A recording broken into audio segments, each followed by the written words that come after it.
Boa tarde a todos, aqui é o Vinícius da Volio. Eu vou ministrar a aula de Geografia agora para vocês. Bom, Safrinha é um grupo que a gente acabou de entrar na Exalc, Escola Superior de Agricultura Luiz de Queiroz, da USP, em Engenharia Agronômica, e precisamos fazer um trabalho voluntário para ajudar vocês, porque a gente acabou de passar por esse momento, a gente acabou de ingressar, então espero que uma voz que, pelo menos acredito que a gente deu certo, puder ajudar os outros, seria muito importante nessa parte. Eu vou aqui apresentar para vocês.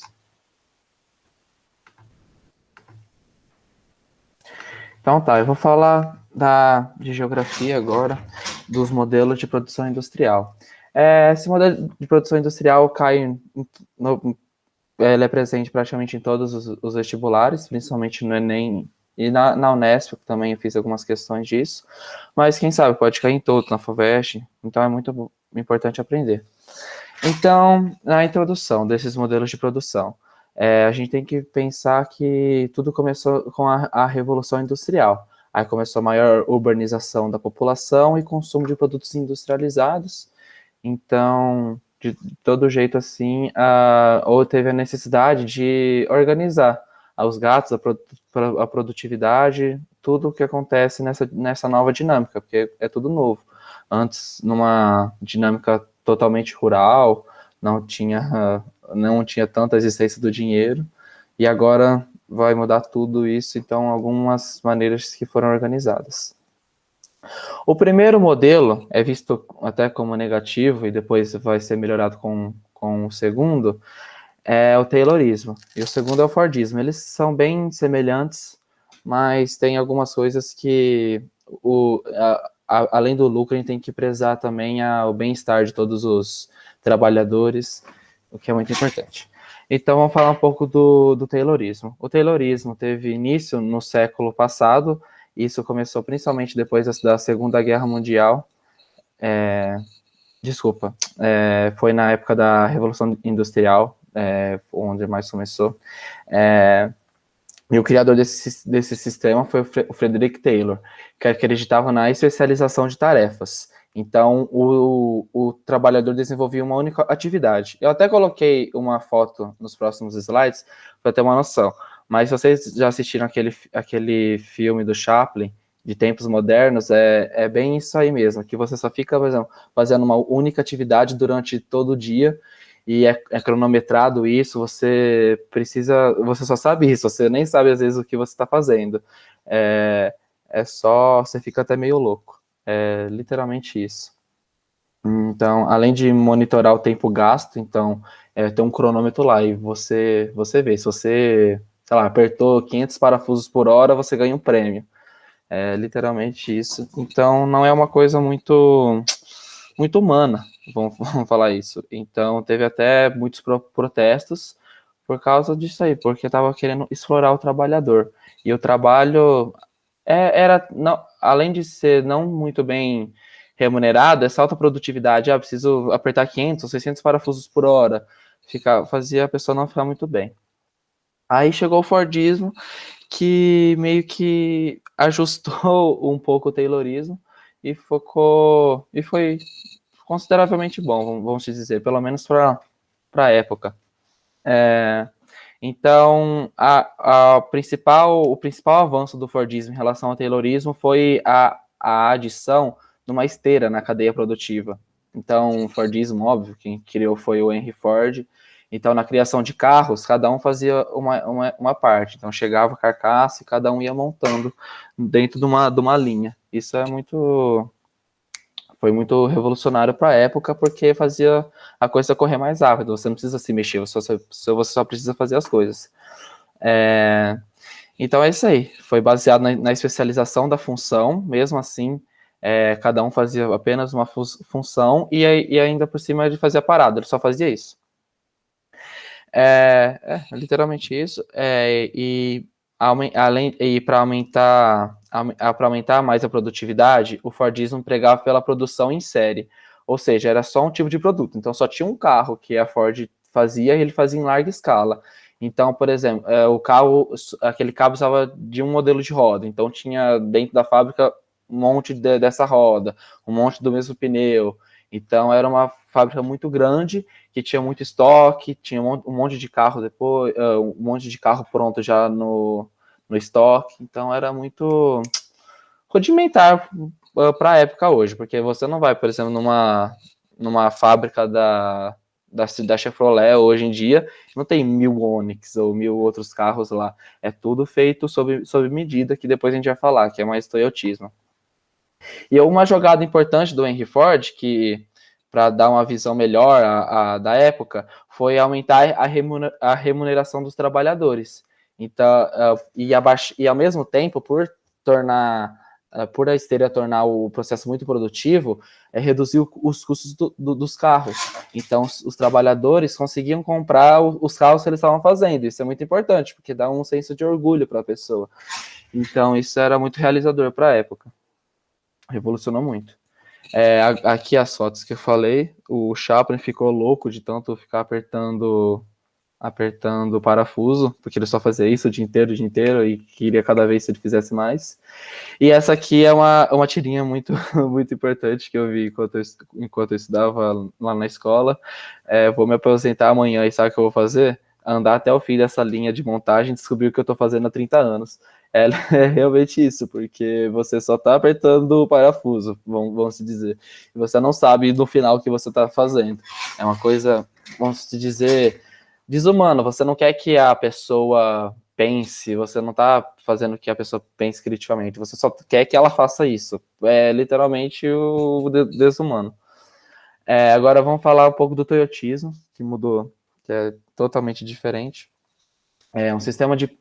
primeiro, vamos meio que contextualizar. Acabou a Segunda Guerra Mundial e de quebra já começou a Guerra Fria. Então, os Estados Unidos queria muito o Japão perto dele, ele queria um país forte, capitalista, dentro da Oceania. Aí foi que ele investiu um pouco no Japão. Aí, para isso, os japoneses foram lá nos Estados Unidos estudar um pouco. Então, eles estudaram o ciclo produtivo, a cadeia produtiva da Ford, e viram coisas boas e coisas que eles poderiam mudar. Então isso foi muito legal. Primeiro de tudo, eles começaram a usar a robótica, porque agora a gente já estamos falando de uma coisa muito mais recente, vamos falar, ocorreu na década de 1970, e o trabalhador não fica limitado a fazer uma única tarefa, então ele começa a pensar, sei lá, o trabalhador é mais inteligente, vamos falar, você precisa da cabeça do trabalhador. Tanto isso por causa e também teve o advento da robótica, então não adianta só apertar parafuso, agora um robô faz isso por você, você precisa de pessoas especializadas no ciclo de produção agora.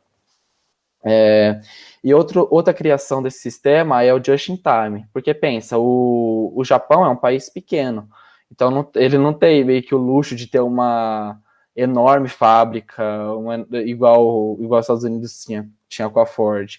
Então tudo foi a adoção do just in time, então você não tem muito estoque, tanto de peças quanto depois de carros prontos, que isso aí a gente fala que é dinheiro parado, você não tem dinheiro parado. Por exemplo, nesse mês você tem que fazer 1000 carros, então você pega 4000 rodas, você pede tudo. Outra coisa importante é a terceirização do processo produtivo. Eu esqueci até de falar isso no Fordismo. O Fordismo era responsável de toda a cadeia produtiva, então ele tinha que se preocupar desde a matéria-prima até como que ia chegar na loja o carro. Aqui não, aqui é tudo terceirizado. Então, a roda você compra você compra da Noruega, então é tudo bem mais complexo. E o que você precisa para isso? Você precisa de um transporte cada vez mais eficaz, então isso que revolucionou muito, é muito importante. Se você precisa, em uma semana, produzir 1000 carros e você não tem, sei lá, estoque para isso, você precisa que todas as peças cheguem muito rápido, é isso aí. E também outra coisa importante é a customização de produtos, diferente do Fordismo. Então, sei lá, vamos supor, pegar os carros da Toyota. Tem uns que querem uma Hilux, que é uma caminhonete, que nós exalquianos espero que vamos usar muito. Então a gente precisa, a Toyota no caso vai precisar de todas as peças para ela. Então, sei lá, e tem em novembro vai pedir 1.000 Hilux, em dezembro vai pedir só 10. Então você trabalha com isso aí. Só que aí, por outro lado, o carro, sei lá, o mais o 4, que é outra que é mais pro urbano. Um dia pede 10, no outro mês pede 1.000. Então tudo é trabalhado sobre a demanda mesmo. Então, uma foto aqui. A primeira foto é da robotização. A segunda aqui, que é a tirinha, é que mostra assim, cursos de informática, última geração. Essa linguagem já ficou obsoleta, eu devia ter vindo de táxi, para você ver a importância da rapidez do transporte. Precisa das coisas muito rápido, não pode ficar bobeando, vamos dizer que também a tecnologia está andando muito rápido. E essa terceira aqui, se eu não me engano, caiu na segunda fase da Unesp, de 2018, é sobre a terceirização do Boeing, por exemplo. Não é tudo feito pela Boeing, como a gente pode ver. Tem algumas peças que é feitas no Japão, outras peças são feitas na França, outras peças são feitas na Itália, e pelo menos e tudo é montado lá nos Estados Unidos na Boeing. Então, só que nem tudo. Outro exemplo disso, mas é um exemplo negativo agora, são as indústrias maquiladoras no México. Por exemplo, acredito que a Ford que fez isso. Para não ter que pagar tantas taxas nos Estados Unidos, eles fazem o motor, eles fazem o freio, eles fazem todas as peças nos Estados Unidos, eles mandam para ser montados todos no México e mandam de volta para os Estados Unidos para ficar mais barato. Tanto que o Trump quis mudar isso tudo, né? Mas esse foi um acontecimento bem marcante para a época, porque aí também a mão de obra no México é bem mais barata comparado aos Estados Unidos. Agora, um modelo que, infelizmente, não é tão influente no mundo, porque ele é muito democrático, porém, né, não é muito agradável aos investidores, vamos dizer, né? Então, no século passado, emergiu um novo modelo de organizar e gerenciar a produção industrial, que no caso é o volvismo. Ele conciliou a execução manual e a automação. Então, ele foi o bem bolado de tudo e foi um modelo muito democrático, vamos dizer. No volvismo, há o grande investimento no trabalhador e em treinamentos e aperfeiçoamento, no sentido que ele consiga produzir por completo um veículo em todas as etapas. Então, o trabalhador sabe de todas as etapas, de todo o ciclo de produção, ele é a cabeça-chave de tudo. Então, ele valoriza a criatividade, então o trabalhador está na prática lá, sabendo como faz tudo. Ele fala, esse freio possivelmente vai dar problema com 30 mil quilômetros desse carro. Então vamos atrás num freio melhor. Então é muito bom isso aí. E também outra coisa é que é muito priorizado a saúde física e mental do trabalhador.